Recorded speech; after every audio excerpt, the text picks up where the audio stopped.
lang yan. Wall bang?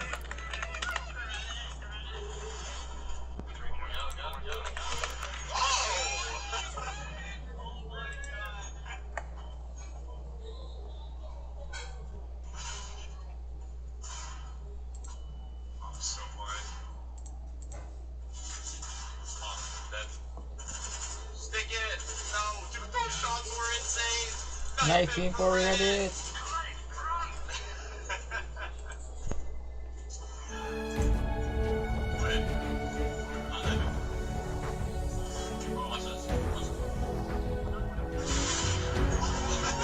Ten seconds remaining.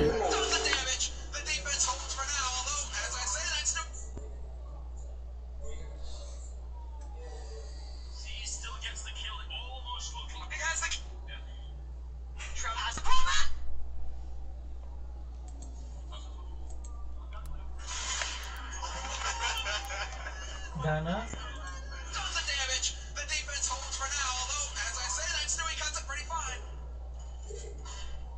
He's done it once. Now it's his chance to do it again. Not going to be easy by any means, but the one thing is he's got the time as well. He's got the grenades. If you just get one kill here and isolate the next player, there's a minimal chance that this can work out. He's up against Guardian and Simple though, so odds are stacked against him. Blink comes out, no connection. Shaker. Should force Simple too much out of position.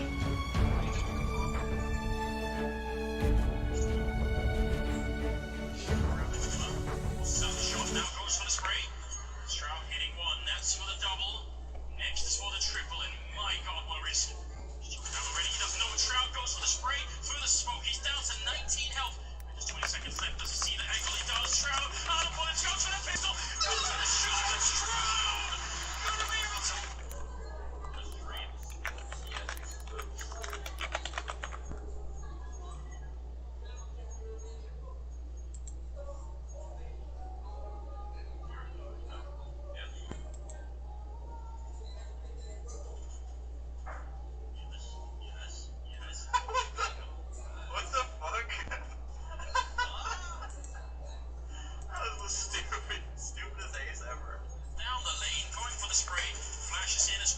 Dropping the bomb, but they're all around him still. And he's getting shot in the back end. Might well pick up the kill. He's down again as well. And not going to be easy by any means. So the one thing is he's got the time as well. He's got the grenades. If you just get one kill here and isolate the next player, there's a minimal chance that this can work out. He's up against Guardian and Simple though, so odds are stacked against him. Blink comes out, no connection. Shaker. Should force Simple too much out of position.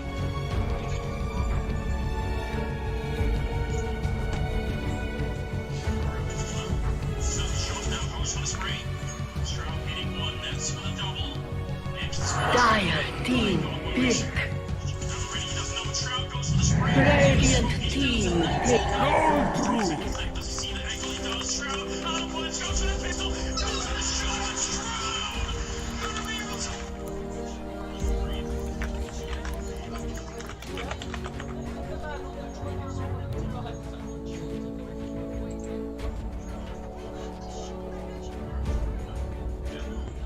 Ten seconds remaining. 5 seconds remaining.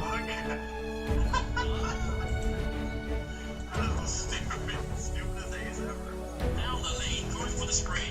Flashes in as well as dropping the bomb, but they're all around him still. And he's getting shot in the back end. Might well pick up the kill. He's down again as well. And not going to be easy by any means. So the one thing is he's got the time as well. He's got the grenades. If you just get one kill here and isolate the next player, there's a minimal chance that this can work out. He's up against Guardian and Simple though, so odds are stacked against him.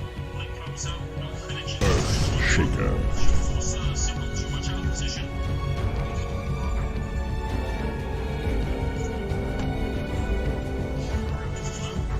Shot now goes for the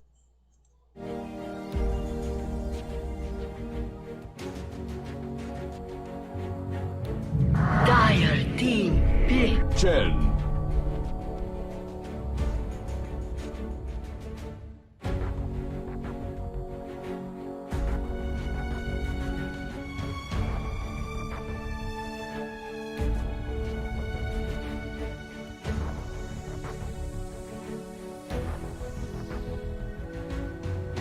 Ten seconds remaining. 5 seconds remaining.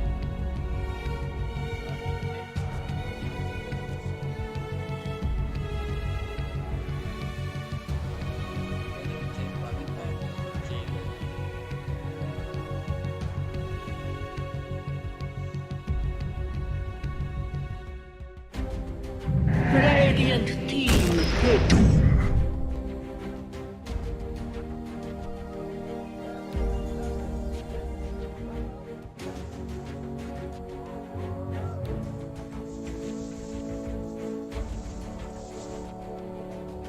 Dire team down.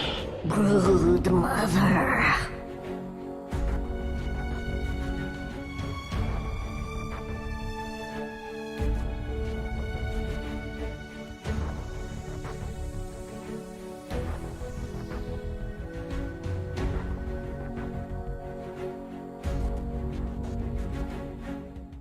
Ten seconds remaining.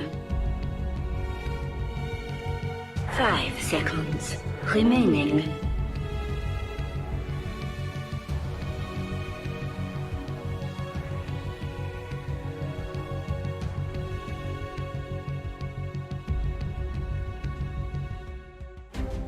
Radiant team ban.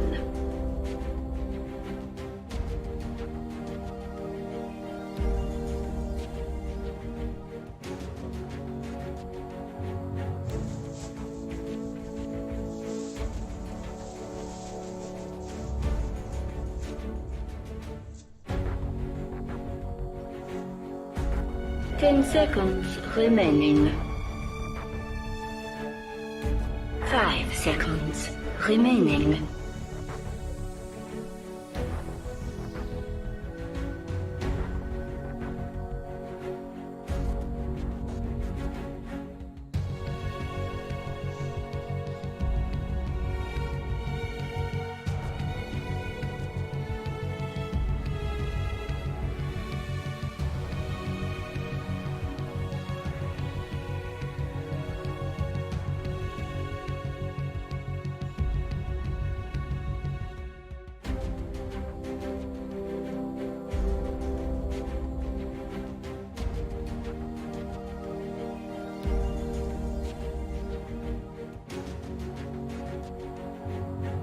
Radiant team pick. Dire team pick. Vengeful spirits.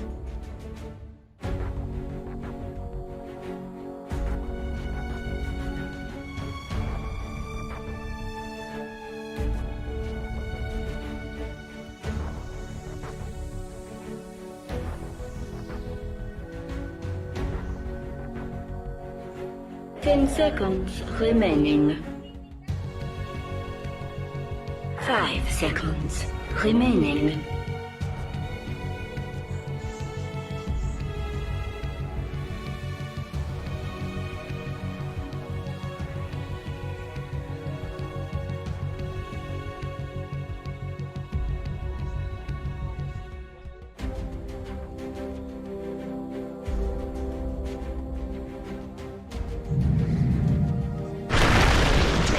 Choose your hero.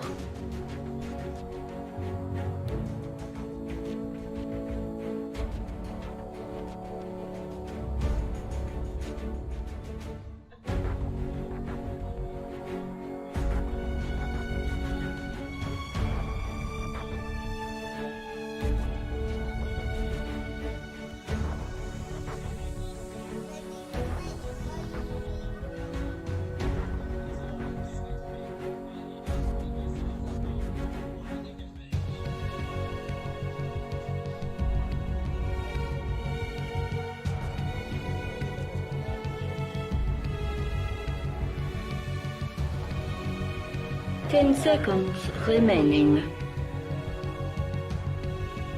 5 seconds remaining.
Prepare for battle.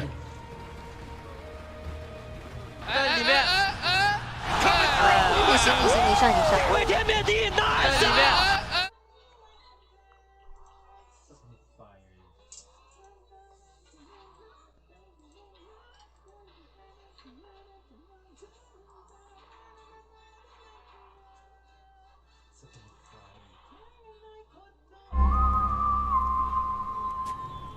！Holy moly! Holy moly!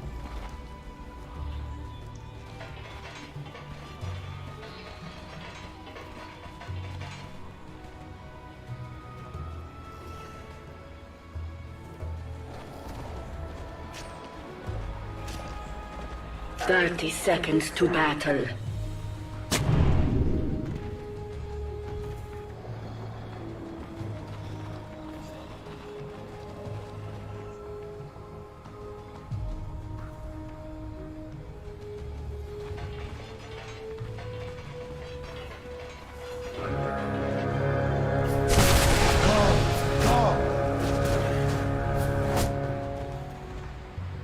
The battle begins. Oops. Holy moly!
Penance.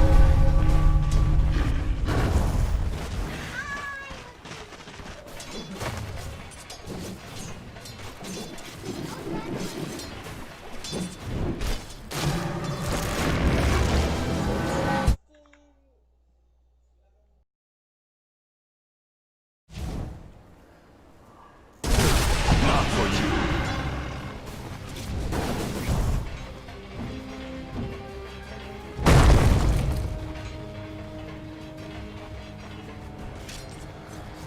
Not for you.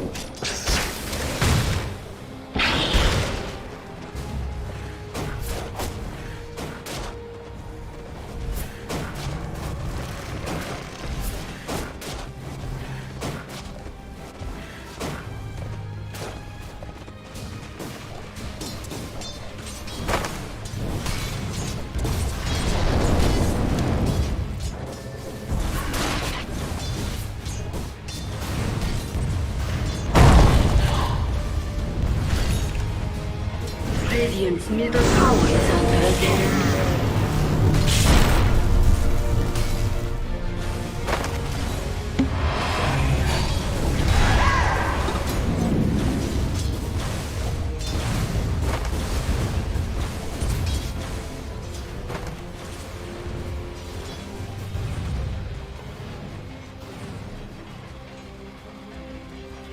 Dire's middle tower is under attack.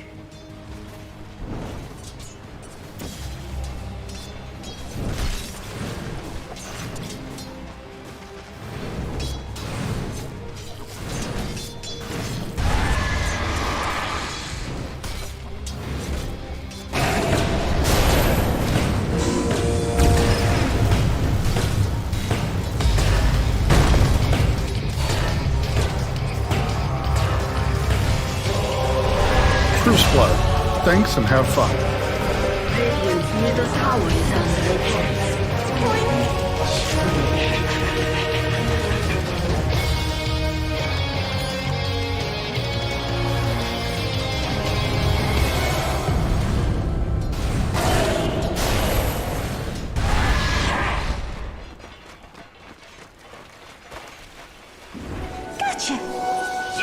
Radiant's middle tower is under attack. The seeds of fortune.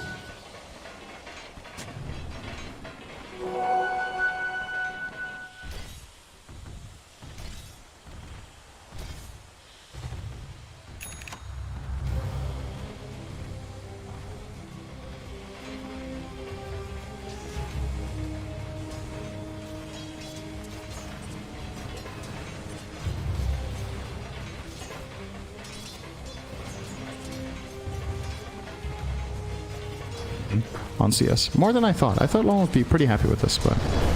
I mean, Celery's more annoyed with the fact that he hasn't been able to get any creeps, but I guess they are doing well enough that it doesn't really matter that much, but we'll see. Mid lane is the one lane we have yet to discuss because there's been so much to talk about. Nisha on the Tiny versus Boom with the Broodmother. So right now he has the advantage in terms of the experience because he's going in and out of the jungle. The CS is basically identical, but it's a bit deceiving from both sides, actually, so I guess it maybe evens out. Not only the Spiderling, but the extra neutrals is taking out. But what are your thoughts on this lane as a whole? Because Nisha obviously talked about the level 4 tree throw. We'll be able to cleave the Spiderlings pretty easily if they stick around. Tiny wins this lane, I'm pretty sure. Like, it's also what's happening right now. He's ahead by 600 net worth in 6, and he's getting the power. And every time Brood comes over, he just has this happen to him. So yeah, pretty much going as expected. If you give Nisha a favorable matchup, he's gonna perform.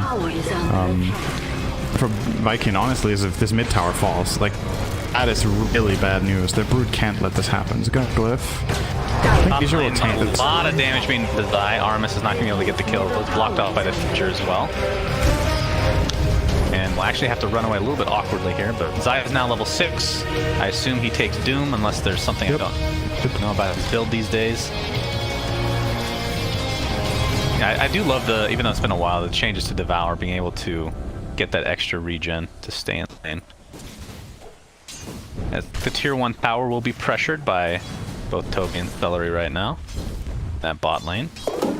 Looks like the fort will come out as well. So the Tiny Cinder, and you're gonna have to wait on this thought just here as I actually has the Doom up, of course. Pretty sure they saw him. Not sure what this rotation's all about. He's just walking in, maybe switching lanes a bit. Now that he's level 6, he can start running around, perhaps. This rotation basically in 100. Right? Not alone better because early the laning stage is rough. So what this rotation does is, yes, you show your Doom, but he's already level 6, has his start. The space, the clock, or sorry, the Shaker top when he gets to level 6, all and TP'd up, he could be in trouble. Yeah. That is a swap to avenge stun Armis. That's enough. Battery assault not too helpful unless the swap comes in again, which it does, and he's inside the cogs, and the rocket flare will finish off Buffy, who has yet to kill a courier, by the way. What the hell? Tier 1 tower real now puppy? being pressured. It's already at half HP. Celery's kind of stuck in an awkward spot right now. Zai will pop that Scorched Earth. Celery does get some help from Toby. Of course, Doom is available. I don't think that's enough to get this kill, though. So just spacing things out for Matu to continue to hit this tower. Because of this rotation, Matu has caught up to Chin. And what it cost was for Doom to lose, I wouldn't say 2 waves, but they weren't really flat-out losses because both Yapstar and Poppy were like the experience and some of the gold. I think this is something that a lot of players, even at the pro level, don't think about enough, is you still may be caught up in this old way of thinking with, okay, cores farm and supports move. And a lot of the time, having a high-level core move is super impactful play. You're seeing right here what it led to, right? The Absolor, top lane, he's TPing, it gets cancelled by a battery assault in the fog. Down he goes. No TP for him now. Quite a while. But he has his sights set on, obviously, that Blink Dagger. I wanted to talk about Tiny, Cinderin, since I've seen the mid-Tiny. Old school days when you go like the max avalanche toss, obviously it's all about getting Blink Dagger and stuff like that, but this type Tiny Mask of Madness was the build for a while. I'm guessing that has changed. Right now it's just a casual movement into an AT, really. First main item. Interesting. Well, just Arma's trying to go for this so it will remain in Secret's favor. As Shad, yep, toss, or the swap into a kill. So actually both outposts going to Secret right there. That's pretty big, despite losing all they lose is the position 5 puppy. Yeah, I think they'll take that, especially if they can defend their tower here. I'm not sure they can though. Push is extremely powerful. It's level 4 Venjora. It's Chen with his army. Yeah. Helm of the Dominator. See a tower. And there's a tomato. You can beat a ripe tomato. That is for damn sure. That is true, you do hate those. Mid lane. The first doom of the game. The center stomp will miss though. And with that, I believe Brute should be fine. It's extremely fast, but he actually has run out of web. Zai's going to continue to chase under the tier 2 now. The Scorched Earth is dealing a lot of damage, but there's the heal from Chen, and you're seeing the Diffusal Blade being shown. Zai able to get the stomp only onto one hero, though. He's going to have to tank this tower. It doesn't look to be in his favor this time around. They do get the tier 1 mid, those Secret, but it looks like they're going to have to fall back now. Yeah. Nice. Oh god. Viking are very good at using this spell as late as possible to bait. They did the same thing in their last series against Secret that I think Celery was playing Chen. They had a really good play come end of round. But this wasn't really a win for them. They lost their tower, and I think the Doom is worth less than the tower right now. Zai is definitely slowing his own game down to try to benefit his team from a macro perspective. Like, yeah, his farm isn't great, but you're getting a lot of space for Lone Druid, you're opening up the map, you're getting Shaker at bottom, taking Dagger. All these things contribute a lot, and hopefully for Zai he can still manage to kind of recover now. It's not looking great anymore. Yeah, that is for sure. Mapu's build, by the way, will be the typical Mask of Madness on the bear into an MKB. So we've been seeing a lot of Deso into AC. He's not going for that. Celebrate. Oh wow, that's just profitable. Brought on extremely low. He's baiting a little bit here as Doom's going to get netted up. A Puppy, though, does have Sprout available. It's going to get Celery inside, and that looks to be his doom, no pun intended. As Toby, in the meantime, completely surrounded by Secret members. That's going to be easy kills for Secret, as they... I'm not sure if they're actually going to bot, but Shadding, I mean, our top lane, they do have to worry about this push as well. I feel like they didn't account for the Nature's Prophet there with their play.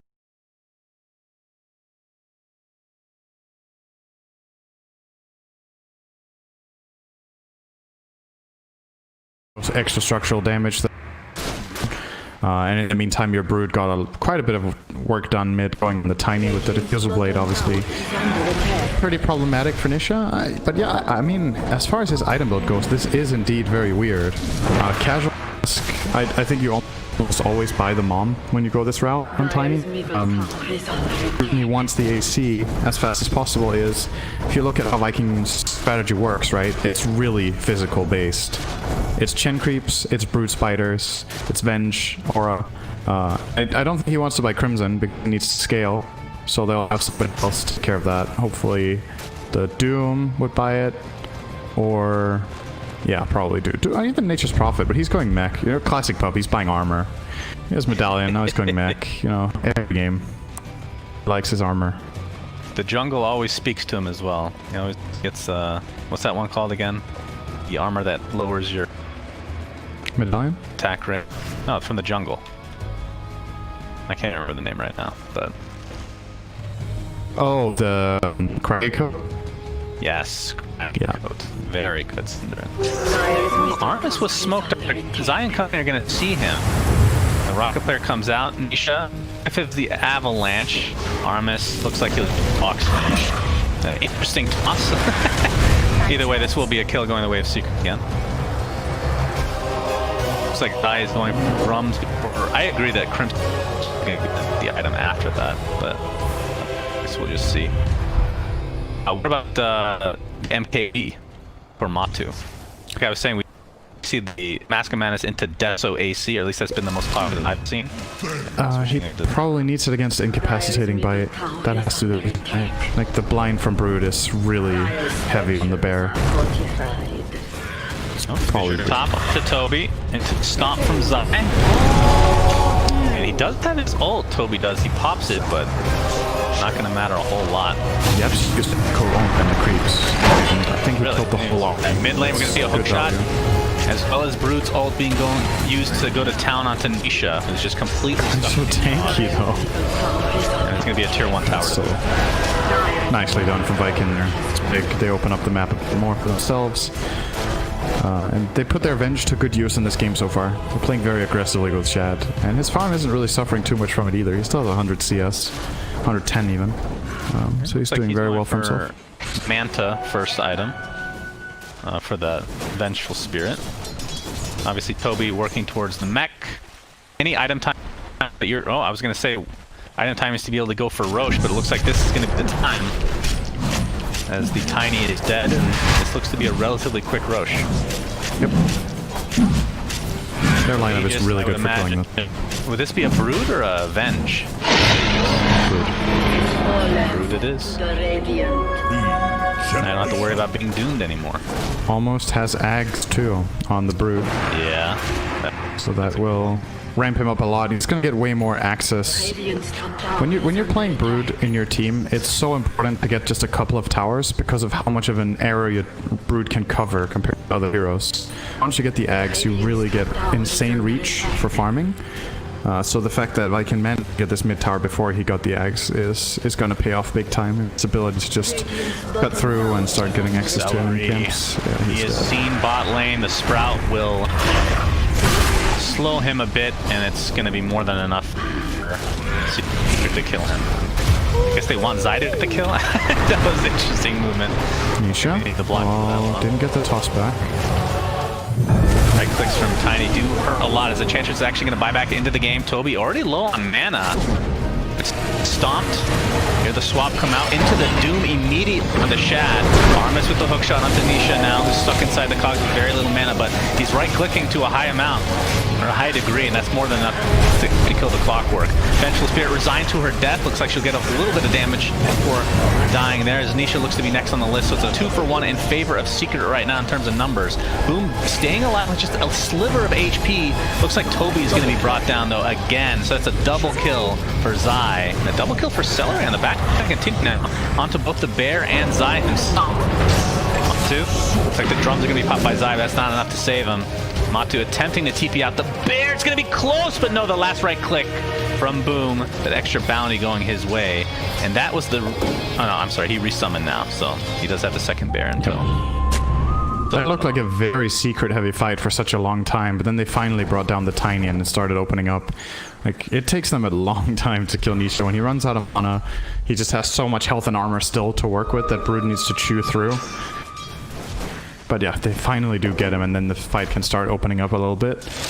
I do worry a little bit for Viking that if they go on the Tiny like this and Secret are closer, that it's going to cost too much. It's kind of like, think of how a lot of the time you don't want to open on a Wraith King because it takes too long, right? Well, likely dead. He actually pops the mat alive as a result. Enchantress maybe bit off a little too much here. Yeah, she's got his wrath here. Hand of God. Heals are a decent amount. Bounce. See if they get the vision here. Sprout was canceled. They're going to turn this around now onto Zai. Shad dealing so much damage, and Boom is here as well. So that's... Looks like that's going to be 2 easy kills going the way of Viking now, as they can easily transition this into tier 2. They still have the Aegis on Boom, so he almost died in that last fight. Even Dire's top tower is under still use attack. the Aegis they see fit. This Radiant lineup is starting to accelerate really hard right now. The Brood Eggs, all the auras are complete. Chen has a Wolf Creep now. Venge has high levels, so swap level 2 is there. I believe, yeah, the MK is now finished on the bear, so that's the big item timing for him. Yep. That's going to be very, very nice. We'll see. I mean, as long as he has 2 bears to work with and he doesn't die himself, certainly deal a lot of damage at the very least. Nisha, in the meantime, the AC finished, of course, will be going for a Solar Crest, so it's all about armor / minus armor. Puppy's actually going for 4 staff, so for the clock, that's pestering the whole game. Still a bit surprised they're not buying Prism. Maybe they just... Yeah, Zai's actually, now that he's finished drums, is going to be finishing Vlad's very shortly. Radiant's bottom tower is under attack. How much do you think Dire's bottom tower is Crimson falls off? Not that this, I mean, if you're going late game, I feel like Secret would have the advantage in terms of just the lineups, but do you think Crimson falls off too much? Is that the reasoning? Possibly, yeah. I mean, I feel like most of the time it would be a no-brainer to bite against Chen Creeps plus Brood, right? So they must think the item isn't very good. They're not going to find a much better game to buy it than this one. I think. At least it has a lot of value. But just prioritize armor. So Vlad's AC, maybe they're going to get a Shiva as well to just ramp it. But obviously the 4 staff from Puppy will be super useful. It's a great item against the Radiant lineup. They don't deal very well with getting repositioned. Smoke by Secret, see if they can find anybody here. Yeah, of course, has the blink. Oh, they're gonna Fissure Brood as his Aegis gets extended. They knew that timing to a T, Cinderin, and they take full advantage of it. Really well played. Very nice. Yeah, that's the biggest kill on the map they could get. Now they have a full minute of 5v4 opportunity. No rush though. They could probably get this too. It's the wave there, but the Spiderlings are cutting mid. So I don't think they're getting it. Yeah, that is very annoying. Still for 4 more seconds.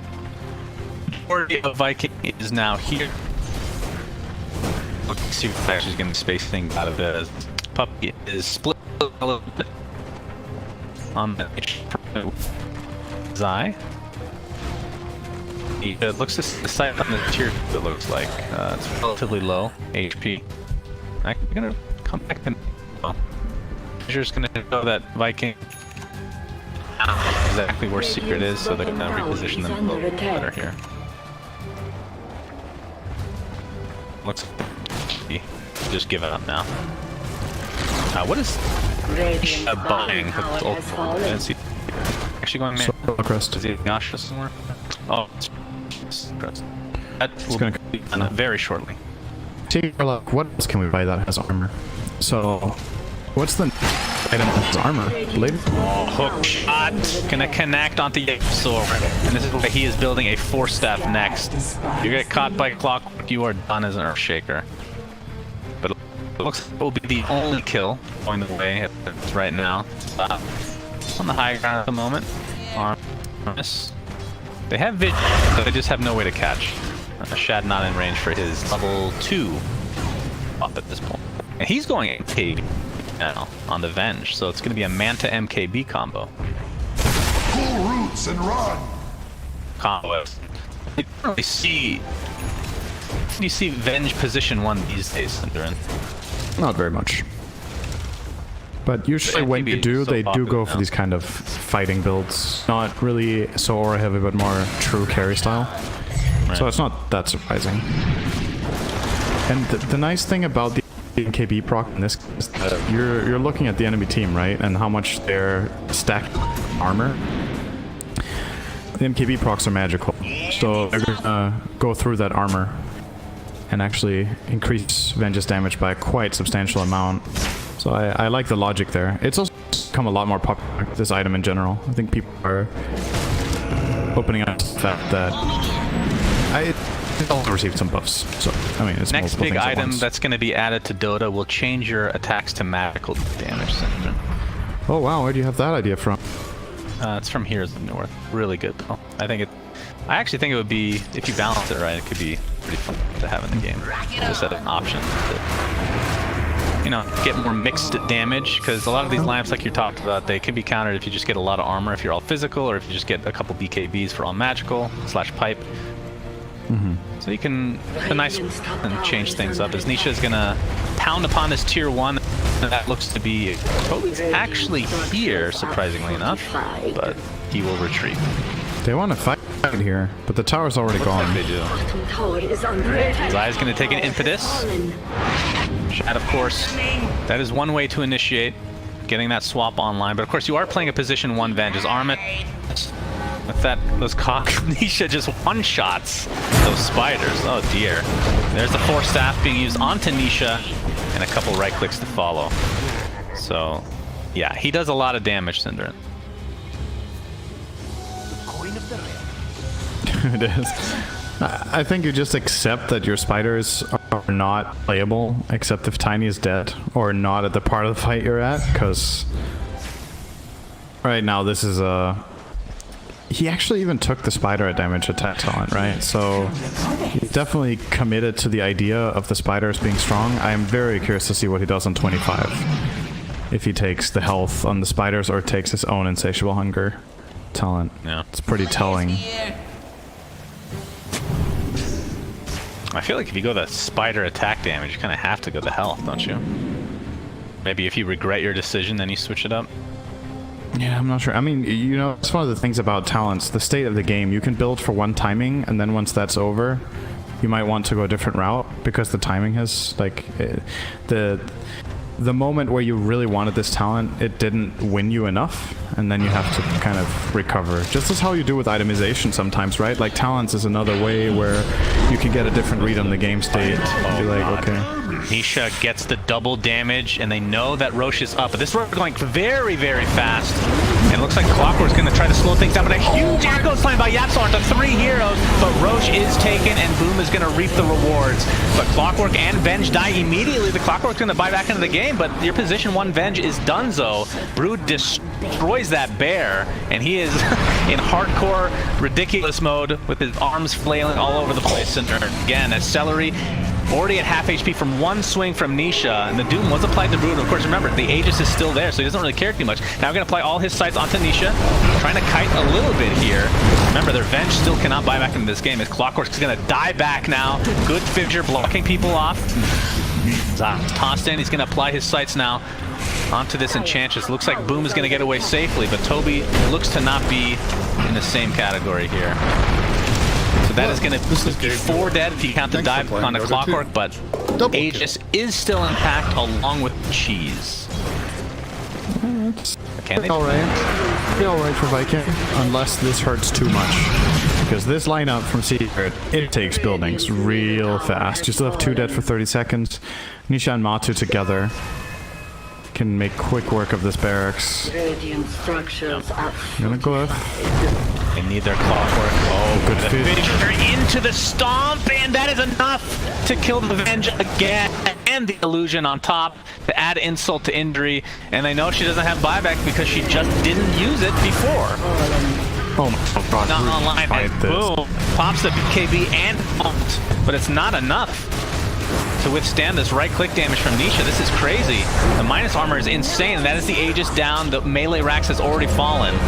Nisha, not a whole mana to speak of. See if they can kill Boom a second time. Doesn't look to be the case. Diffusal now on Matumba Men's Bear. Nisha, like Secret gonna back up here. 15 seconds and the Venge will return. That was a huge kill on Venge, and that kind of opened up everything for Secret as they now support a 7-day network lead at 28 minutes. They can apply some damage to this tier 3 here in the bot lane. By apply damage, I mean they're going to kill it very easily. Alright, the Venge is here now. The stun on top of the bear. Big stun from Zai, essentially a ravage into an echo slam. My lord! earned. This Wombo combo from Secret will ensure a second Rax at the very least. Boom is forced to put the cheese as he flails his arm even more. And nobody can deal with Nisha right now. Zai jumps in with his hand, the purple hand of death, if you will. Nobody's giving a high five as they are GG out of this. Game 1 for Secret. That was What a sick stomp from Zai. Link 3-man war stomp gives ample time for YapzOr to get in position to get a beautiful Echo Slam there, and that's one way to win the game. And that's what we were talking about with Viking, right? Like, this lineup, I actually think they played it pretty damn well. Once again, like, I want to give this team credit every game we see them play against Secret, even though they've lost 3 in a row now. Like, they're playing good Dota, but you're playing a lineup that's so volatile that if 1 or 2 moments go wrong, everything can just fall apart. And it's not just your own lineup, it's what you're facing.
5 seconds remaining. Radiant team. Dire team ban.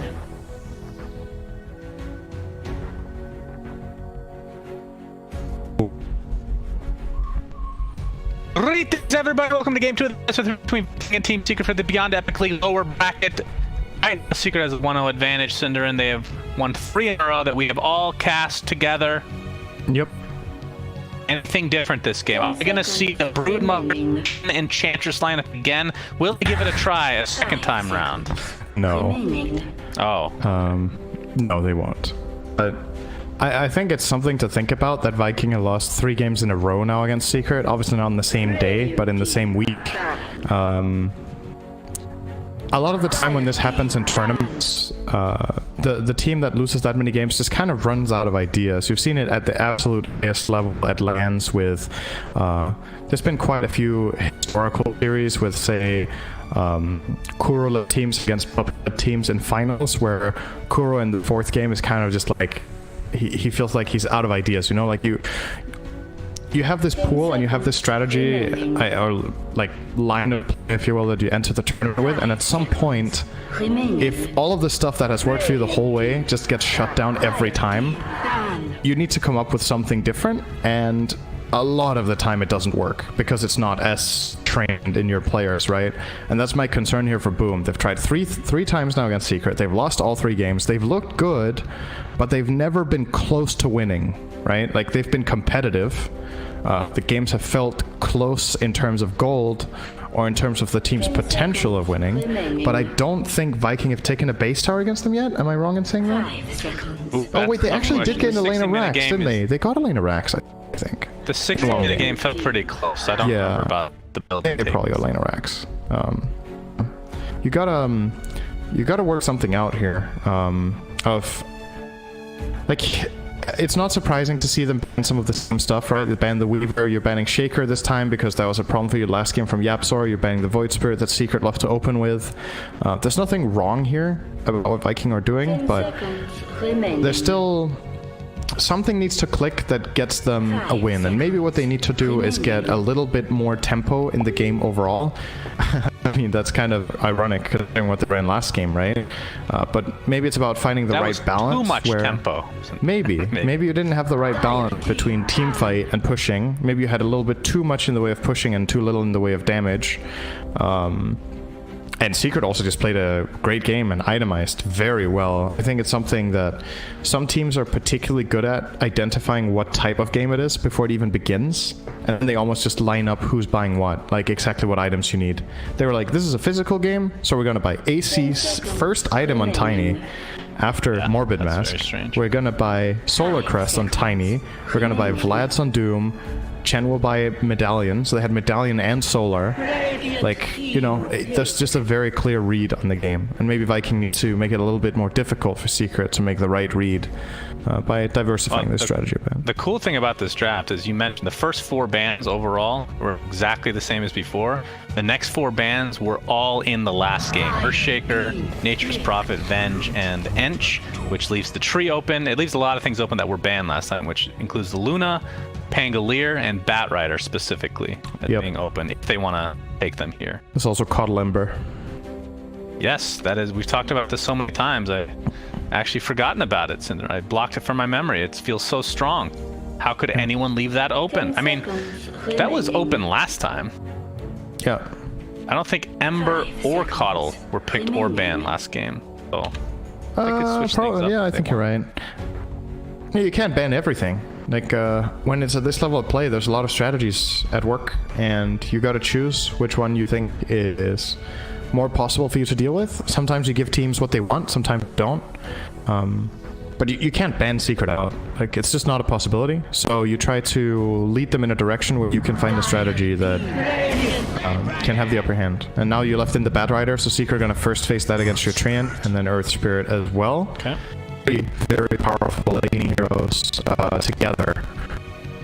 So Batrider obviously very dangerous for most heroes to lane against when a couple of sticky stacks are up, and Earth Spirit is an amazing mobility hero to reposition them. Like, it feels so damn good because once you have 2 or 3 stickies, it's such an obvious go call for Earth Spirits. Just go in. If he connects on the roll, he kicks them into bat, and they either die or TP out. You also have the option of obviously not rolling right away and saving it as a TP cancel, which is also a very common way of trying to escape bat. Viking have to address this. They have to pick a carry that can lean against bat. There's like almost no choice, I think. I don't think is it considered a bad hero now? Because back in the old days, anybody picks Bat Rider in any situation. Obviously, you have like a Photic Shield from Abaddon. You have Venge Swap, which isn't a possibility here. But you're talking about how you don't care that much about the Lasso these days. What about the old school counter of Nyx Assassin? How often is that a hero anymore? With the Spike Carapace just completely ruining Bat Rider. It would be pretty good here because it's also good against Earth Spirit, right? Like he has all this uncontrollable damage that you can easily Carapace on. The problem is I don't think you can pick it with Treant in the start, and maybe not even together in general, because they kind of do some of the same things, right? As a support duo. They scout, they place vision, they don't deal a lot of damage. I'm saying that about Nyx, because, yeah, you have this initial burst, but after that in teamfights, unless it's a great mana burn game, you're kind of a stun, right? You're a control hero, you're not a killer. Earth Spirit will deal more damage than Nyx in every game. So if your other support is Tree, who's very melee damage, support as well. And double melee support, and if you lane them together, you're not happy either. And Nyx gets destroyed by Bat in lane. That's another problem. Like Carapace is good later, but in the laning stage, Nyx doesn't stand a chance. Like you can't even hit creeps. So who is good against Bat Rider in lane? Mainly carries. Like every carry that can get rid of sticky can obviously lane. So say heroes like Lifestealer, Phantom Lancer, Weaver's fine because he has super high mobility regardless of being napalmed, Juggernaut, Faceless Void with time dilation, and you can even lane against Bat with heroes that aren't good against napalm, but then they need to be extraordinary laners. Like Troll can play against Bat in the right circumstance. If you have like Troll, Treant, you could lane against Bat possibly. Honestly, even then I'm worried for them. I just don't think Tree, like, I'm super happy to see Secret pick Bat into Tree. I feel like it's Bat Riders.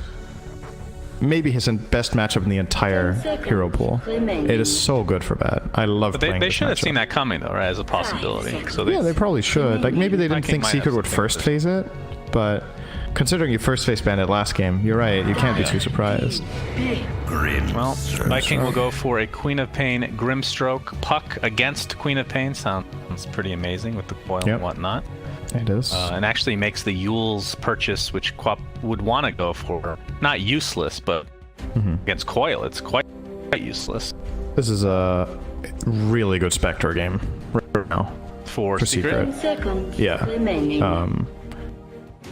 You're a hero that can jump on Quap after she blinks and kill her with Haunt. You can get Vision of Treant when you initiate the fights, so you have more information to go on. You're really good against Grimstroke. And on top of that, I just love Spectre with Puck. I feel like it's one of the best hero pairings for Spectre, just because there's this very clear-cut fight initiation, right? You coil 1 or 2 heroes, Spectre can now haunt and either go on the heroes in the coil and try to kill them, or go on the heroes outside of the coil and prevent them from helping the ones that are inside it. I still think Secret might consider it last, but they're gonna wait with their carry, picking Kunkka here. Okay. One of the main reasons I'm considering the Spectre is that it's also made a bit of a resurgence, right? It's coming back, so... Yeah, every time I've seen it in our cast, at least, very strong. Yep. Of course, you do have the possibility, Cinderin, of Ag's Grimstroke. You copy Spectre. That is true. One strong possibility. You do have to get the farm, though, on Grimstroke, which is not always easy. But yeah, Spectre Illu is no joke. I still think the Luna illusion is better. But who's the best illusion in the game for Grimstroke? Probably Luna. Morphling in full Agi? Ah, that's also really good. But then it has very little health. Terrorblade meta? I'm not sure. Also good. I don't know. I think my choice would still be Luna overall. In most cases, I think it's the best. But Morphling is probably second place. It also depends what kind of game it is. Like Radiant Spectre can also be incredible, right? Like but that's it's a lot more lineup dependent. How good that is. So I think this is a 5 puck, by the way. at this point, which is obviously something Viking were probably not thinking about too much. But now that you pick Kunkka, you probably want your Bat and Kunkkas to be cores, and Puppy loves 5 puck. That's why I think he's gonna play it. Good lifesteal game. All right. I like it. Yeah, it's good against lifesteal. all the heroes. Can't wait to talk about itemization on this hero. It feels like when they made the changes to him, it was all about the Mjolnir or Radiance. Yeah. Pretty much every single game. This might make Secret not go Spectre. I mean, I'm also kind of hung up in it, right? Like, who even knows if they want it, right? I'm just speaking for it here. They could have any reasons to go for something else. Let's look at what other heroes are good with the information they have. They'll obviously see one more hero after this Lifestealer coming out from Viking. So, overall, Viking's lineup is very susceptible to mobility, I would say. Lifestealer doesn't like it. Treant doesn't like it. Grimstroke doesn't like playing against mobile heroes unless he lands the silence, because they can get away from Inkswell. It's kind of a two-way thing where if he does get him a nasty soulbind, it's obviously incredible, but it's not necessarily reliable. So either something that's mobile or something that can truly just stand its ground.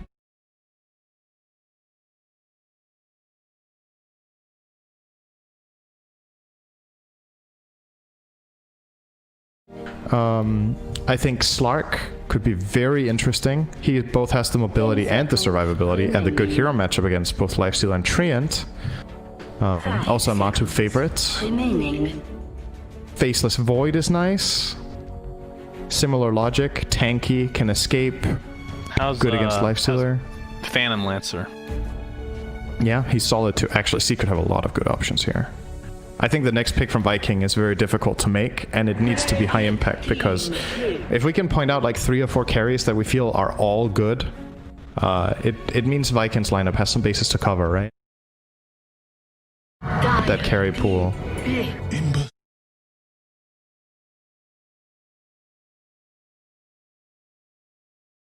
Good.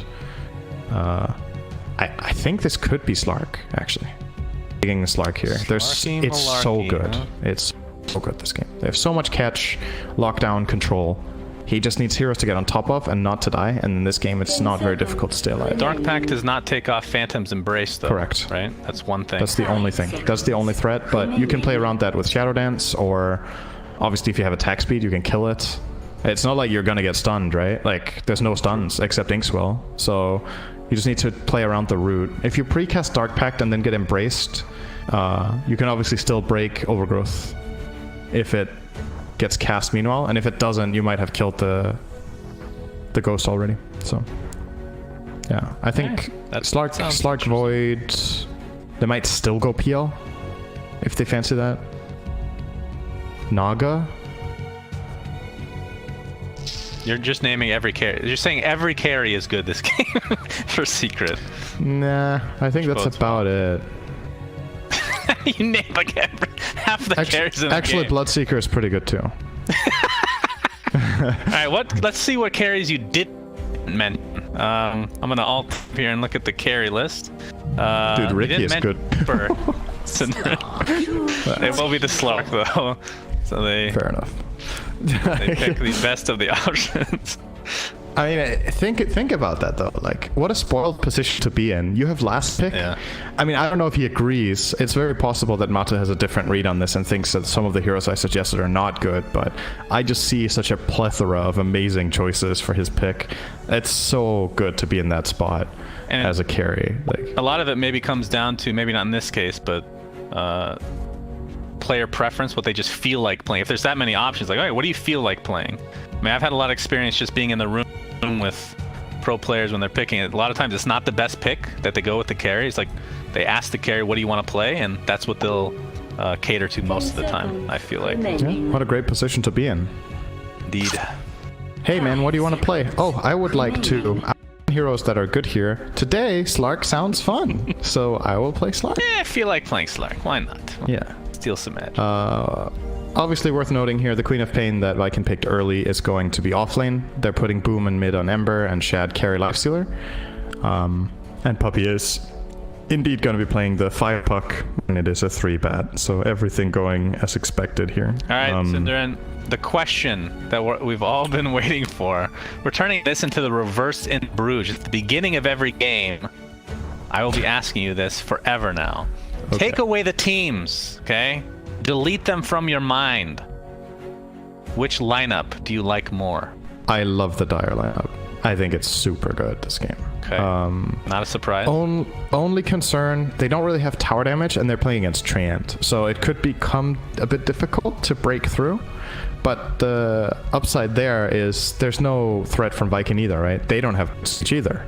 If Viking had some good siege heroes here somehow, then maybe if Treant can defend and you can make your own tower plays, it could get a bit scary, but... What is this? What Doesn't is this really Queen of Pain? I just saw her with the Arcana. This is unacceptable. Yeah, me too. Did he change unequip it? Alright, this is going to be very difficult. That's bait. I was looking forward to the whip, not gonna lie. Kunkka has a... Is that a crow on his shoulder? I don't know if I've seen that. Cosmic. Alright, it is the regular Queen of Pain. We are disgusted with this choice. This is... Ugh. God. It's actually... There's no cosmetics on her. So we saw the Arcana when it was Pixindrin, and then in that loading screen it was a different set, and now in game it's the default quad. What is this? But it shows that he has items equipped. Oh, you're right. Wow. That is weird. Okay, hear me out. Did he like disconnect during the loading screen? In order to advertise Quap Arcana, well, if every game in the loadout just shows Quap with her Arcana on. Yes, they need all the help they can get because they're sure not destroying in that prize pool right now. Did you see that graphic of what it looks like? Oh my god. They could literally not do anything the rest of the duration of the battle pass and they would still beat last year. So, in case anybody was wondering if Valve can keep up the prize pool, I think we can probably go to like TI 20 and have no problem with this. You just got to come up with like 1,000 different Arcana ideas and personas. Of course, Legion Commander, I think in that Battle Pass, Syndrin, if you just have Legion Commander as the persona of the original Legion from Dota 1, which is the guy with the thick mustache on a horse, Tristan, he... Let's say I said Tristan. That's good wait, what enough. did you say? Tresden? Tresden. Yeah. That actually just increased the price pool exponentially. You don't need anything else in the battle pass. It could be empty, just the one persona, and it would win. Holy moly! I think maybe it's a title. Yeah, I don't remember. The lore. Don't ask me.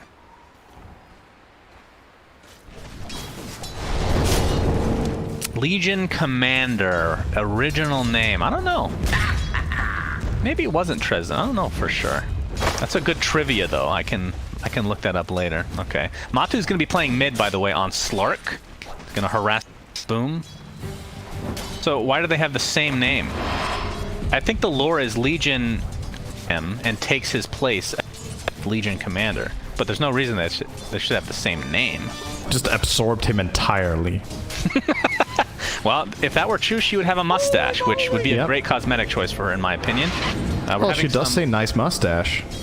Wait, what? She does? It's one of her voice lines, is nice mustache. Yeah. Really? Yeah. I never knew that. But it's not about herself. Yes, of course. Well, it's always... I mean, you never know.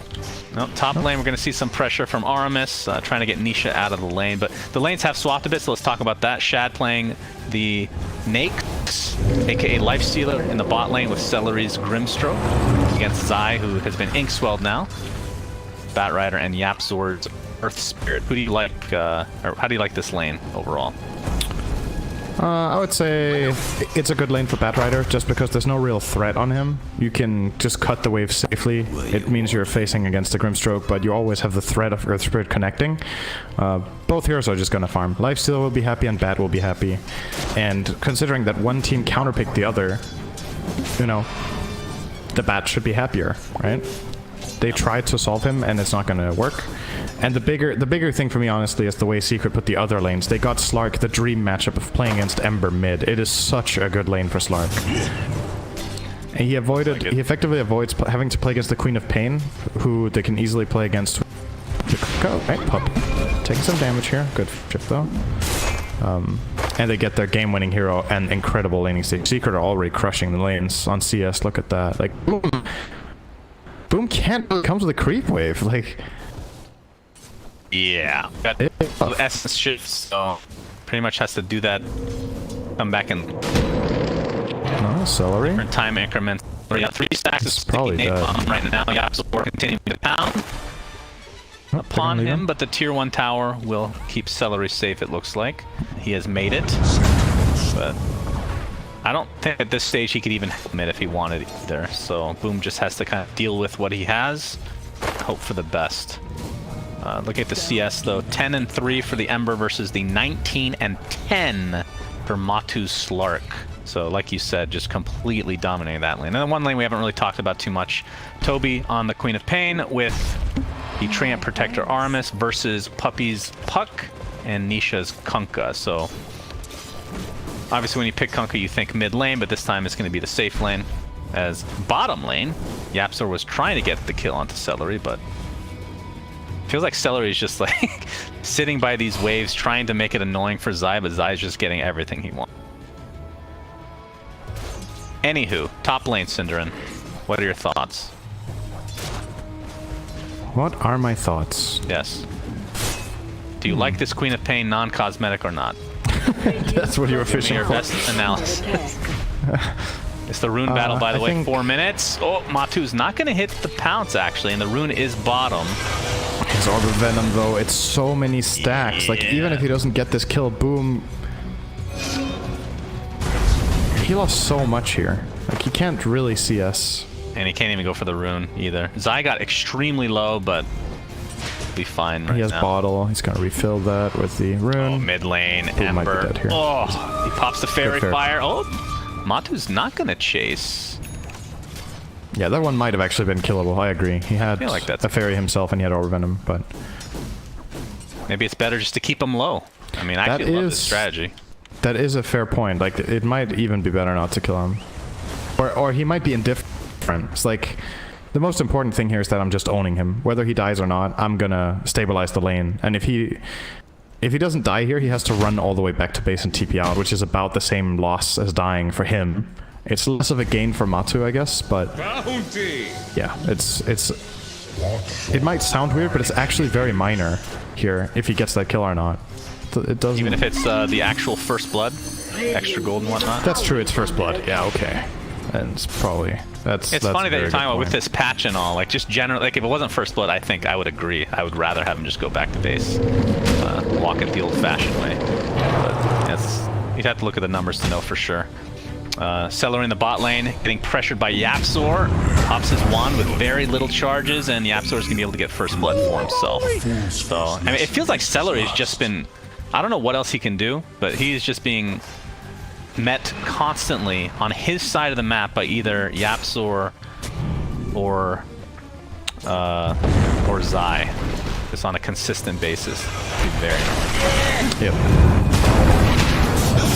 Well, mid lane, Ember Spirit will take a spill this time around. Matu is level 6. And yeah, he is completely dominating. If we look at the actual net worth, he is top of the charts for his team. I mean, I guess we should talk about Lifestealer since Shad is the top net worth right now. So he already has his phase use. We'll be going for an armlet.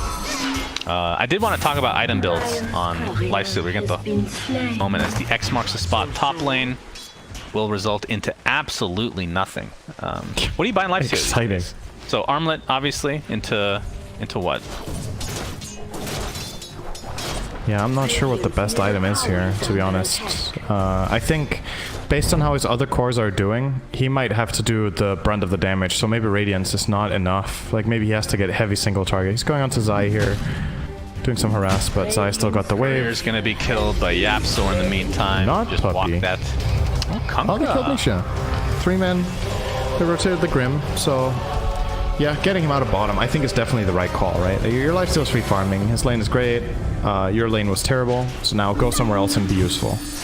It's either you gank top or you start making stacks for your Ember. Those are the 2 best plays on the map, probably. Because mid seems almost unkillable for him, so... Did the right thing there, going top in my opinion. Yeah, I mean, as well as Lifestealer's farming, Zai is just getting, like, everything as well. He's only 600 behind as a position 3 versus the position 1. Gonna get most of these creeps. That was a double stacked waves right there. Tower is under Boom. attack. Speaking of stacks, has quite a few bombs applied right now. Oh, his eye's in trouble. He might have to lasso TP Yeah. here. Tower is Or under maybe he could just attack. TP flat out. He has open wounds, not choosing to use it yet. I don't know if he was quite in range. Okay, lasso TP. Yeah, and there. Lasso is used into the...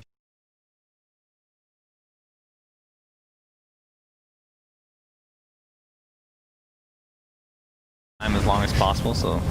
Holy moly! Radiant's middle tower is under attack. But yeah, when the changes were made Tower to is under attack. Feast, there's a lot of Mjolnir. We saw a decent amount of rate. It was mostly Mjolnir for a long time into Halberd. And actually, I think Armlet was a non-existent item for that here. Yeah, actually. people during weren't taking phase. that. Oh, good pounce top. They're trying to torrent. Toba's gonna dodge it nicely, but he's still toast. Too much damage. Yeah, X will ensure that he cannot get away. Tower is under A nice kill from Secret again. Matu has 2 permanent agility Cinderin. I'm sure he's very excited about it. That is more than one. Yes, it is.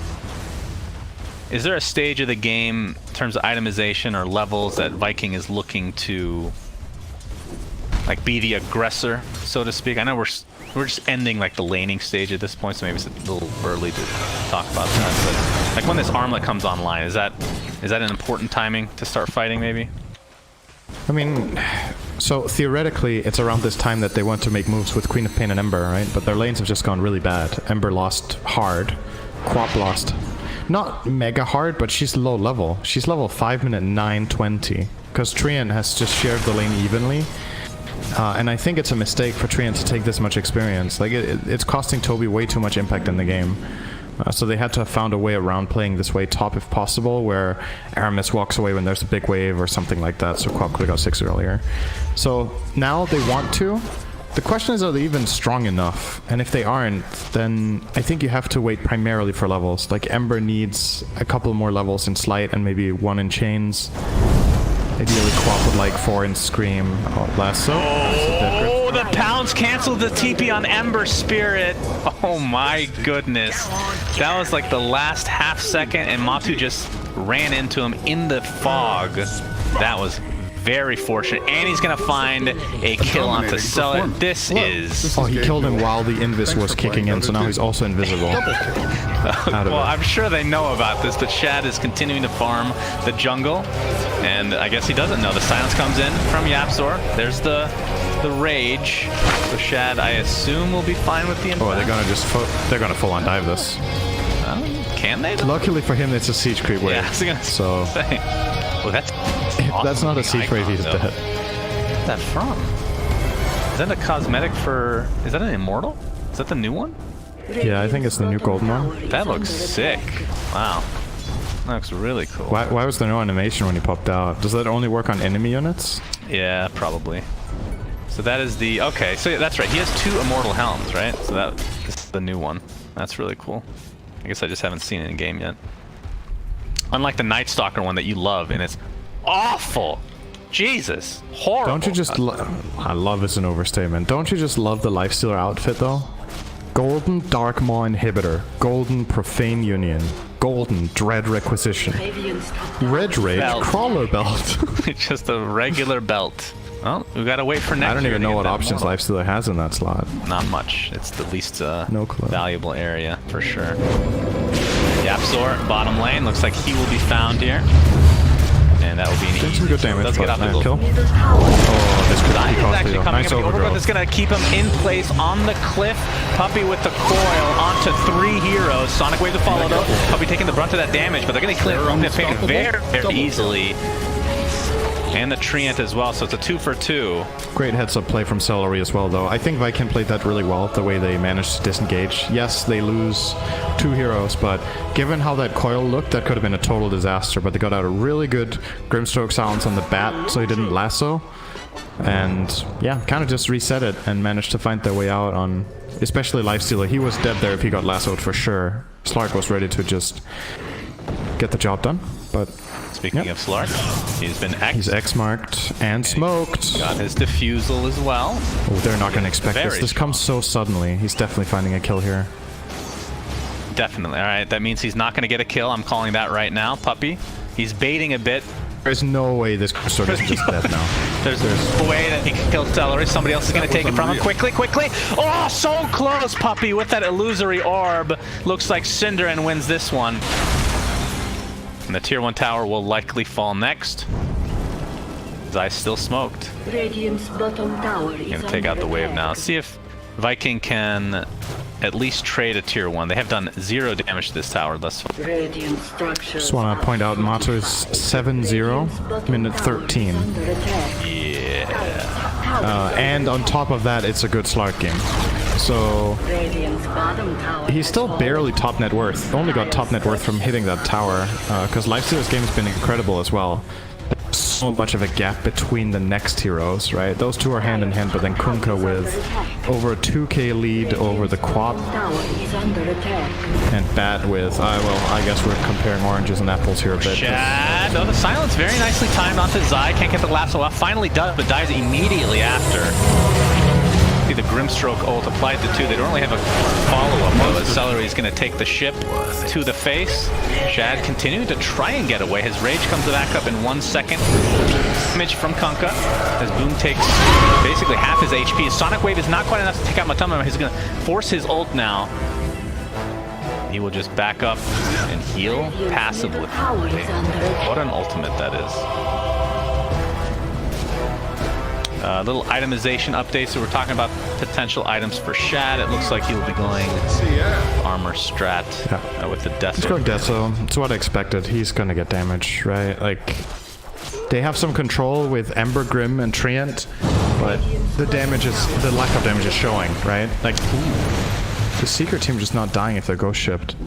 Yeah. So my question is, does he continue to go, like, normally, I say normally, but if, like, in historic senses. Actually, Toby's infest. Oh my god, the animation on that is so sick. I need to play this hero, Cinderin. Shad pops the rage. Puppy will be able to get out, though, so they expended quite a bit to try to get that kill. And now Shad can take the brunt of the damage from the Slarky Malarkey. As you see, the armlet is not quite enough to save your life steal. Now Toby looks to be next on the list. His blink is not up anytime soon, so 3 dead. In very quick succession here for Secret. Boom even has to concede the rune. Good call there to not go for that. He would have met his demise there to the Slark. Might still get... Oh my god, perfect timing. Wow. He does have a remnant, but he's still pounced right now, and he's slowed perpetually. 10-0, minute 15. That is 10 agility as well. This game is looking like Vikings' worst loss in this tournament, probably. They are just getting absolutely annihilated. There's not much good stuff to write home about. They lost their lanes, they're losing the fights, they're losing map control, losing on towers, runes, everything. Secret just completely outclassing them in this game. Zai is trying to be setting something up here, but the overgrowth to follow as Shad will be able to claim himself the kill. And the Tumble Man comes in with all that extra agility. Sonic Wave onto 2. Matu still has his ult as the boat is going to hit on 3 or 4 heroes. The Grimstroke ult to follow. I'm not sure if they have follow-up on top of that, though. Celery getting extremely low. The Earth Spirit ult, as you're seeing, again, the Infest do massive damage. It's a 2-for-1 right now as they're going to turn their sights onto Nisha. That is the Kunkka dead, so a nice fight for Viking as they're going to chase Matu. He's going to pick up this DD. Damage. And I think with that, they're going to say, yeah, okay. Can't deal with you. Yeah, nice reaction from Viking. Oh, maybe it's not over yet. Yeah, Matu wants more. The pounce is just going to miss the blink in time. And with that, Zai get out. But Matu claims another kill. Celery just happens to be this wrong 5 place second at the cooldown wrong on the time. blink on Quab. Pounce, pounce. Oh, he hits it! The DD on top. Is this enough, though? Toby with the blink will be enough to get out, and this will be a huge kill onto Matu. And that is 600 gold in the pocket of Shad. Overconfidence. That did require a buyback from Grim. Yeah. Oh man, well worth it though. Lifesteal got the kill. That's big. Is it though? We're talking about this match so much. How big of a deal is that? I mean, it's a big deal because they need big deals. If that makes sense. It does not, actually. No. It's a deal. They need At any this- deal they can get, is what you're trying to do. So the way this whole thing started, top with was obviously Batrider. Zai tried to get a good lock. Wait, we have another fight. We do have fight. The tier 1 tower is about to fall. Both to follow. This might have been a bait from Secret. Earth Spirit's gonna die though, and Puppy to follow. So perhaps they baited themselves a little bit here. Grimstroke ult onto 2 again, but there's the lasso. They need this Lifestealer kill. Infest is up into a creep, and he will live, but Boom will not be so lucky. So Secret, after all that, only find 1 kill. But it does go Matu's way again. 13 permanent agility. Continue your thought. I think we'll have a little bit of time now. Yeah, I mean, it feels like an eternity ago now, but basically Zai started a lasso next to the tower, and Treant was ready to overgrowth him, so Zai didn't get out. If he gets that pull on Lifestealer, it's just a clean Lifestealer kill and nothing else happens, but Viking were ready, and they need to be ready, because this Dire lineup has so much mobility and initiation that if you don't set traps or move in at least pairs, you're just going to get picked off all the time. Top lane, Puppy. They're unstoppable. We're going to see the ink swell on top of the silence coming out from Celery. So Shad, he's 8-1, and he actually has the net worth lead over Matu by 1,200. That is a little surprising considering, I mean, I guess it is 8, but 13-1 on Matu. And actually, Matu, he went Heaven's Halberd. Yeah, he's counting the Lifestealer. Amazing against Lifestealer. Top tower is under attack. Not only that, it also gives him more regen in the ult and in fog, status resistance, obviously amazing against Tree and Ember, and it gives him, of course, strength, and the evasion is not amazing this game, but it's still, it's like all of these nice benefits, right? If you used to Lysandre and Yasha, I feel like a lot of the time Halberd has kind of taken its item's place. Not all games, there's obviously still games you go SNY, but Halberd definitely has bumped up because of this status resistance plus lifesteal multiplier. Right. Where it's just a feel-good item a lot of the time. 15 seconds for bounties. Oh, Celery's dead. Yep. Yes, so goodbye, Grimstroke. It was nice knowing this is going to be the 4-8. Okay, Matu sidesteps the Inkswell. Nicely done. Already used his Diffusal Blade, so it's going to take a little longer than he would like. But it's still going to be his 14th agility. The bounty runes, Radiant's top tower they is split? under attack. Radiant's top They have just tower 3 for Viking Radiant. takes 2. Yeah, you're right. They got 3. Good turnaround, but Tree, it will cost him his life. Well worth it though. But this allows Shad to basically finish. Just needs a creep now to finish his halberd, which is also very good against Slark, since you cannot dispel it. If you get the right timing, of course. Before he goes invis or something to that effect. Yeah, that's the only thing he can do right now. But when if he gets BKB, then obviously that too. But relatively easy item to use against Slark actually. It's very telegraphed when Slark goes in, and he doesn't really want to Shadow Dance as the opener. Right. Yeah, for sure.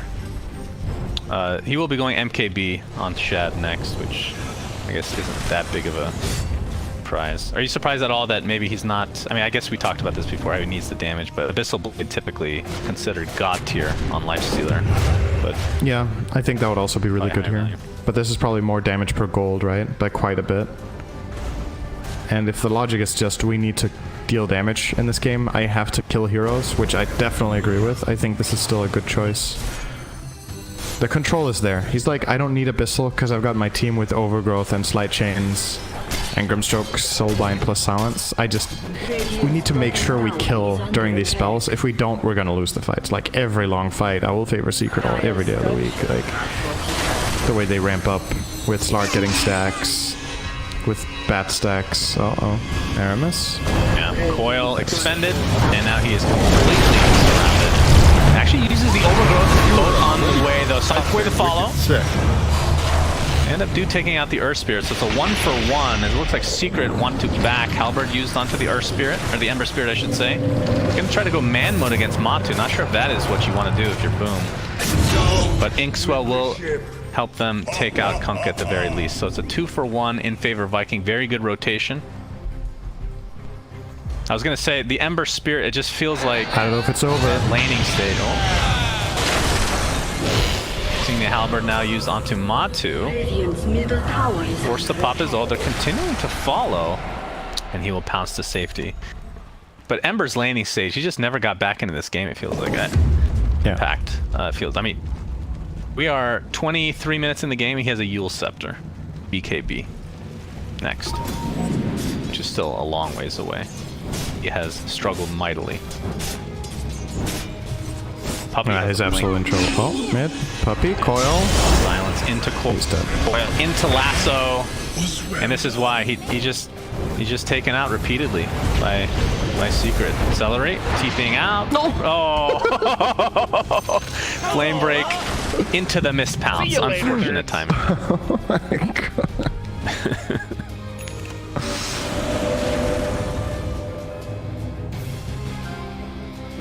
Looks like the Scotty will be the choice next for Matu. So, actually pretty good against lifesteal, not only for the slow, but for the negative regen or whatever you want to. Yep. The negative healing amplification that comes with Feast. Radiant's bottom tower is Puppy under feels attack. very healing calm. D-amp. The Blink Dagger. Yeah, I never remember what to call that, in all honesty. I just call it negative regen, but that's not even remotely close. Tier 2 tower will live. Haven't really seen a whole lot of living armor on the towers thus far, at least I haven't noticed. Radiant's Basically middle lost. tower is under I guess attack. they've only lost their tier 1s so far. With a 10k net worth lead, that's actually more impressive than anything. They have a 10k net worth lead. Searing Chains. Not going to be enough as Puppy got to safety. Top lane though, Aramis was being pinging here. Not sure who spotted who, but Matu's going to be taking out these waves easily. So what about Roshan? Feels like 24 and a half minutes in, nobody's even attempted Rosh yet. Neither team really that great against him, as we can see a lasso initiation. Onto Zai, into the boat, into the coil, into literally everything. They better get this kill. They will. Wow. Soulbind into nothing again.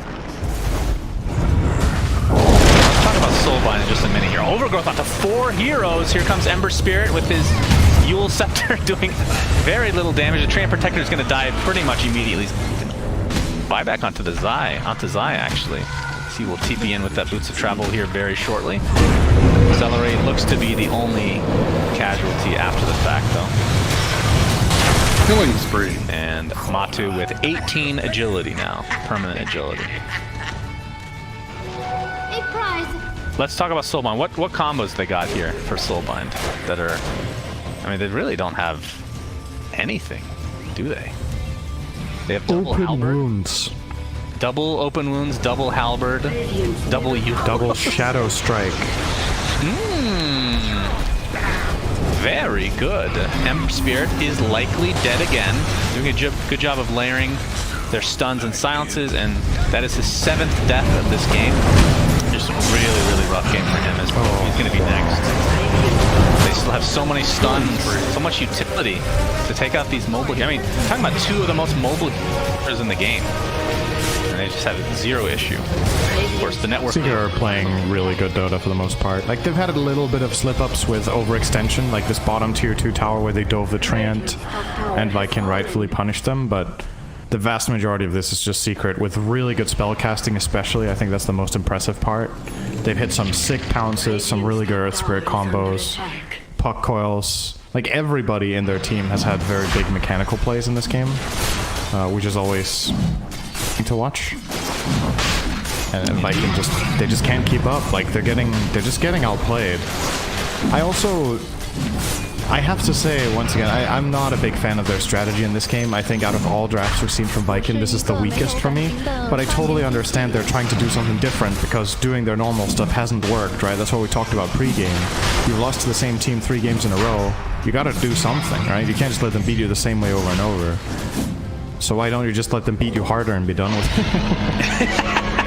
Well, I feel like It's rough. from a team perspective, doesn't it make more sense to just continue to use similar strategies that you've done before and just learn from mistakes? Because it's not like their lineups were the problem. They just made a couple mistakes that ended up like Secret's one of those teams. They take a small opening and they take advantage of it, right? So if you learn from the little mistakes that you make and don't do them next time, you should fare a little bit better, in theory at least. Absolutely. I mean, I agree, but it's obviously...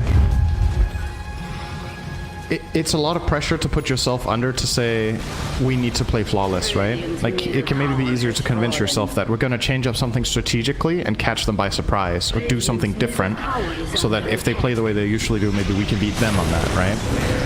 But, like, I do agree with you, that is definitely a way to do it. On to Matu, but the foil coming in, the boat finishes off Grimshaw, buys back into the game immediately. Ember Spirit, there's his Yules.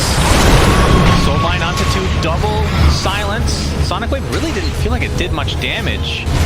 As Viking now on the retreat next to their tier 3 tower. Aramis looks to be the first to die after the buyback from the Grimstroke. Toby jumps in, still has his blink available. A lot of damage being applied to Matu, but remember, he still has that Aegis intact. Buyback onto the tree and Protector now. As Shad, I mean, he is still mega farmed. He is the most farmed hero in this game. It's pretty much on his shoulders at this point. Inkswell, with the Rage, it will be able to connect onto Nisha. But Shad is in a 1v4 situation, or 1v3 situation, with very little support to speak of. He's going to have to infest in his teammate's celery. That might break things up. Imagine infesting into celery.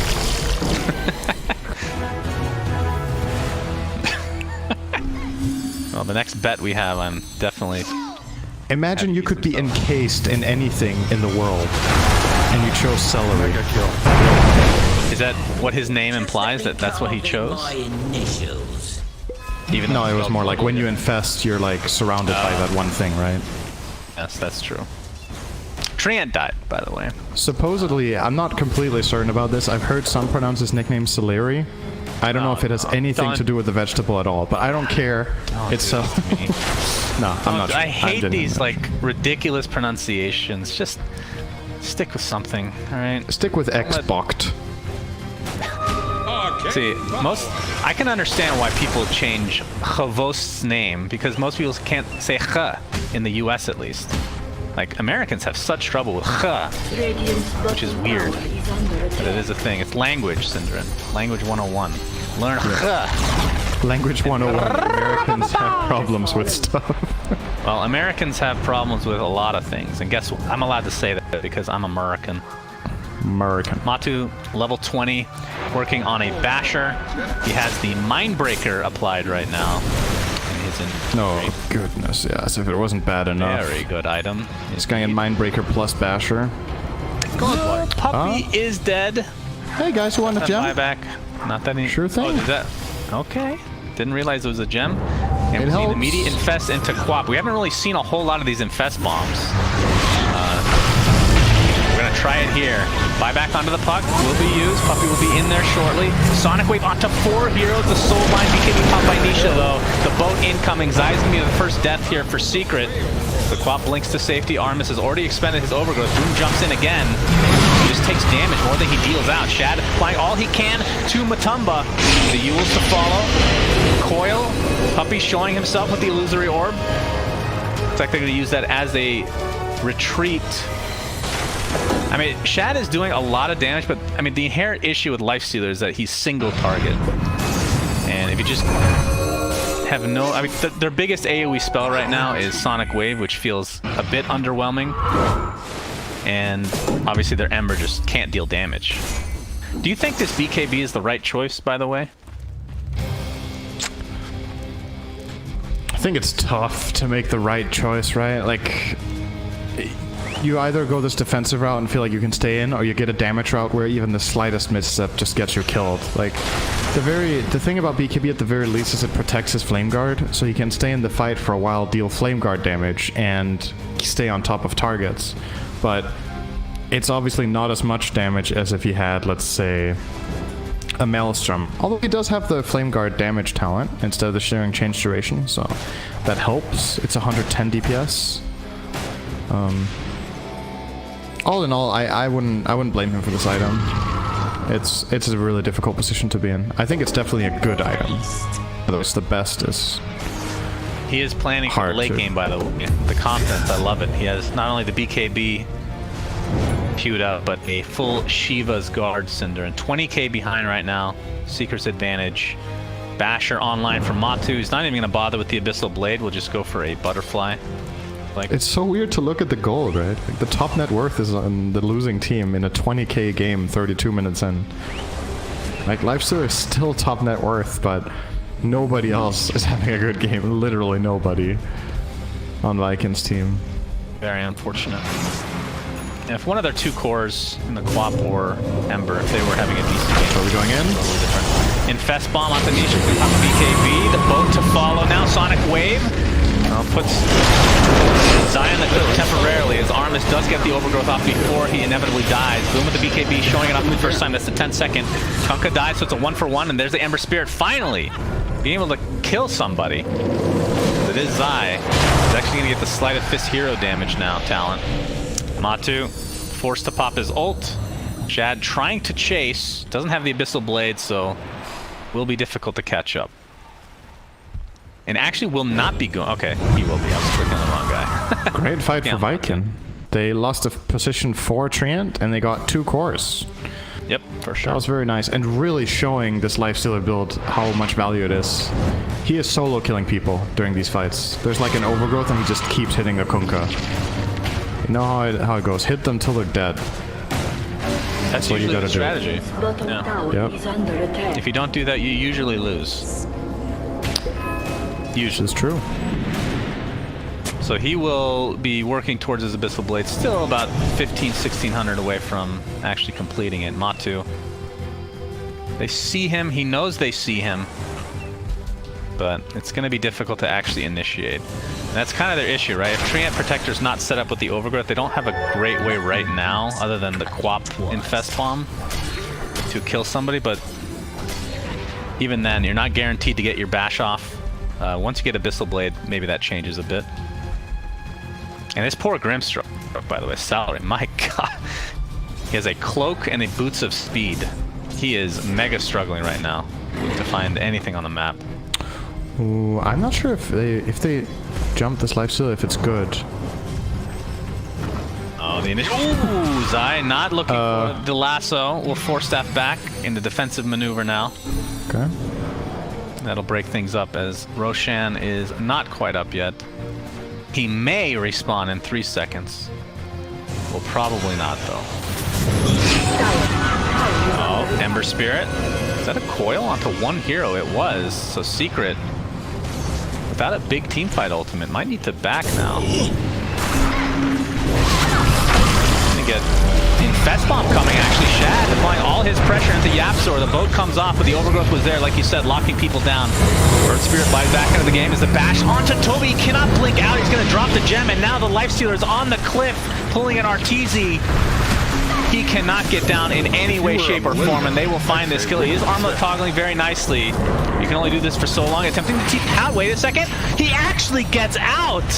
Oh my lord. This Lifestealer playing out of his mind right now as Aramis will be the sacrifice. Double kill. I believe all they lost was 2. That was a buyback on. They lost 3. They lost Quap as well. But Did she buy back? I then? mean, all things considered, this was a fight that they had way worse positioning for than the previous one, and this time around managing to keep a couple of key heroes alive, like Batrider not dying instantly. Bash onto Matu. Gonna use his ult though. Oh my god. Oh my god, he's so fast. So much damage.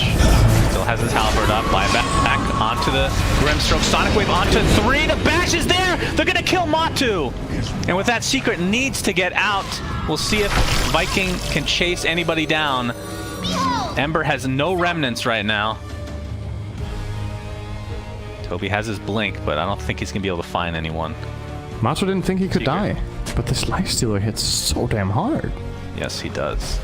He really is nailing it this game. Gotta give it to Shad. He's playing a really good game from behind. It's not easy playing Lifestealer in games that you're losing, because a lot of the time you know, you have this like balance of, okay, I've got my rage that I can fight in, and then outside of that, I'm fragile. I can get killed. But he's doing a really good job at reading what he can get away with.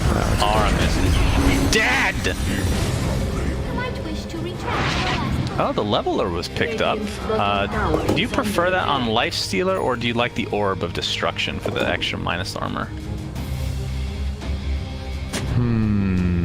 Oh, both teams got the leveler, actually. I think you give Ember the orb and give Lifesteal a leveler, because Ember can apply the orb, right? With a slight, and then Lifestealer can... I believe they got... Yeah, was that them that got Flicker? Both teams got Flicker. Okay, I was gonna say, even Ember with Flicker, it's not that bad, but... we'll probably end up going on Cellar. We'll see. Is they gonna take out Roshan? Zai jumps in! He got the cheese. Pops the Ghost Scepter. Yeah, he does get the cheese, but the Aegis is on your Lifestealer, as if they could kill him already. BKB popped a little bit prematurely from Boom, as now Zai, attempting to TP out on the cliff, will be successful. But no deaths. Just an Aegis and cheese exchange from both respective teams. Puppy is still being chased, but is good to go. So yeah, Shad.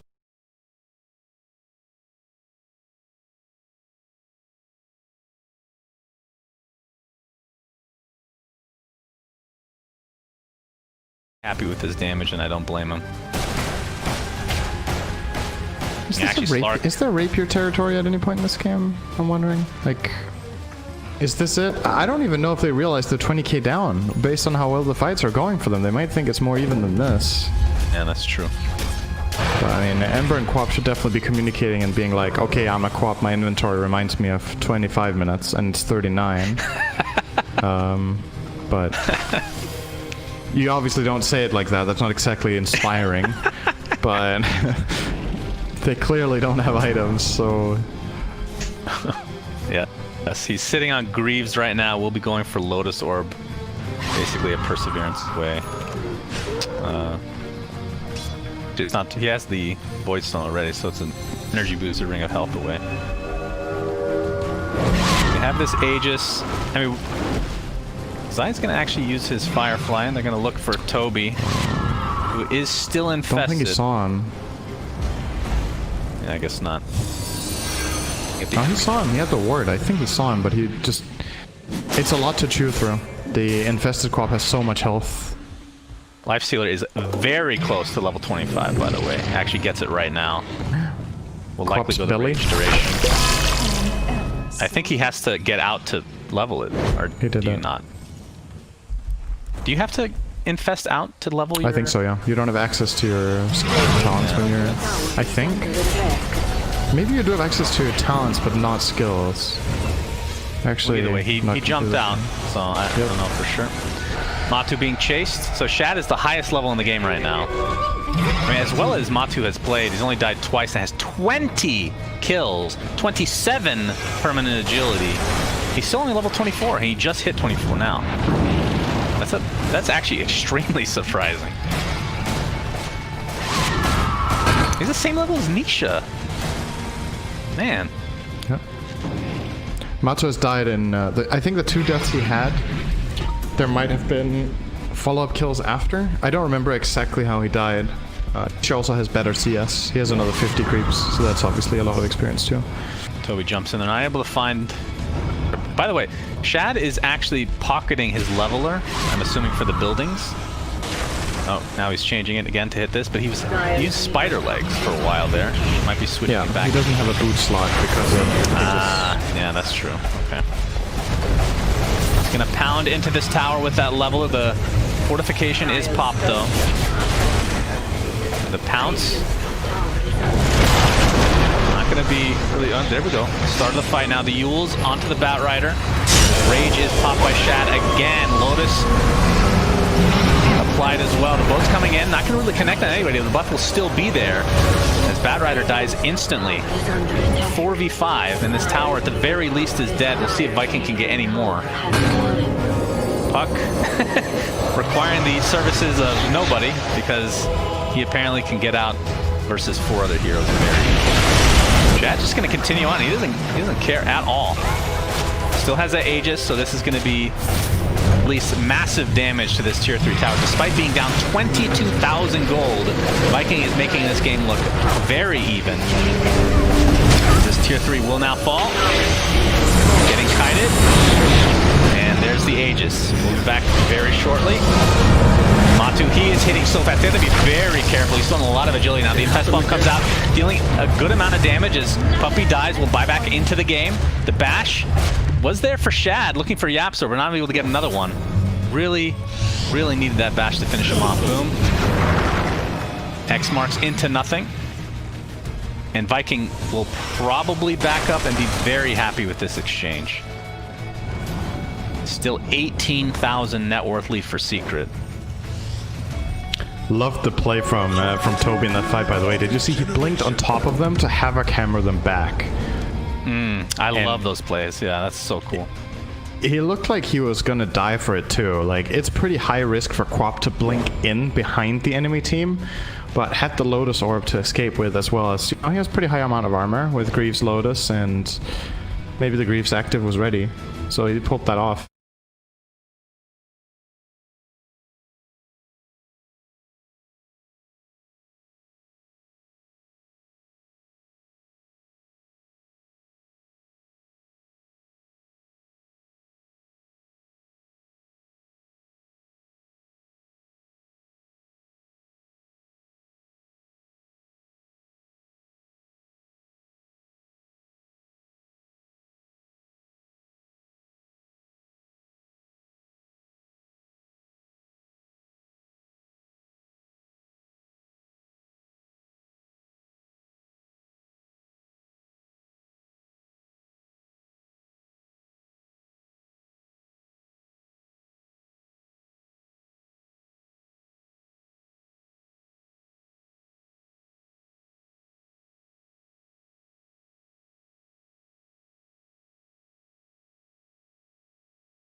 Could have got him there. Gun to boom. He's going to pop the Shivas. There's the split.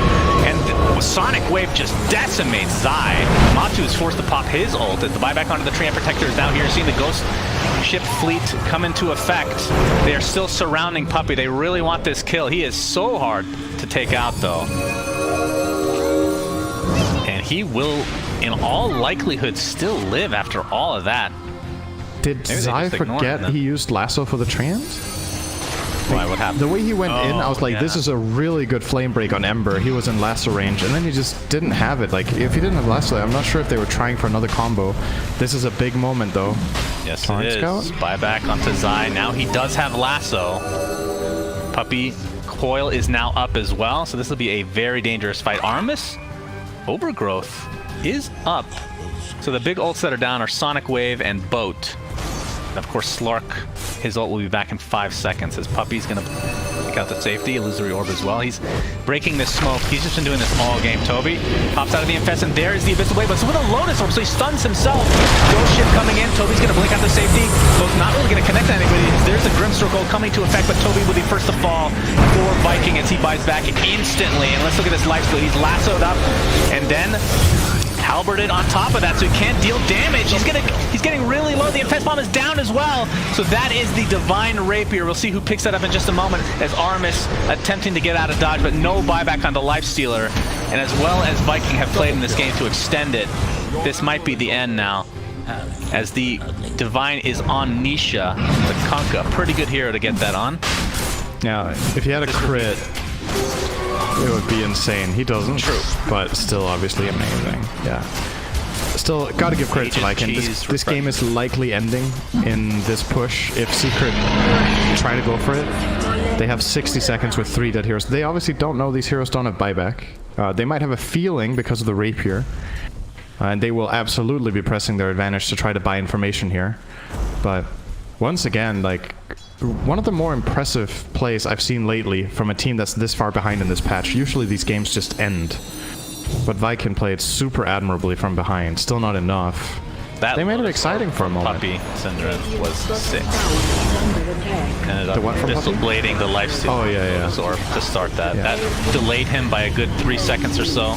And that could have been the difference. Tough to say, as Grimstroke will be taken out very easily, as well as these buildings. In fact, they're just going to go for the throne, knowing that Lifestealer is down for 22 seconds and does not have buyback. Age is Level still on intact. Smart. He hits That is true. 4 times a second. He is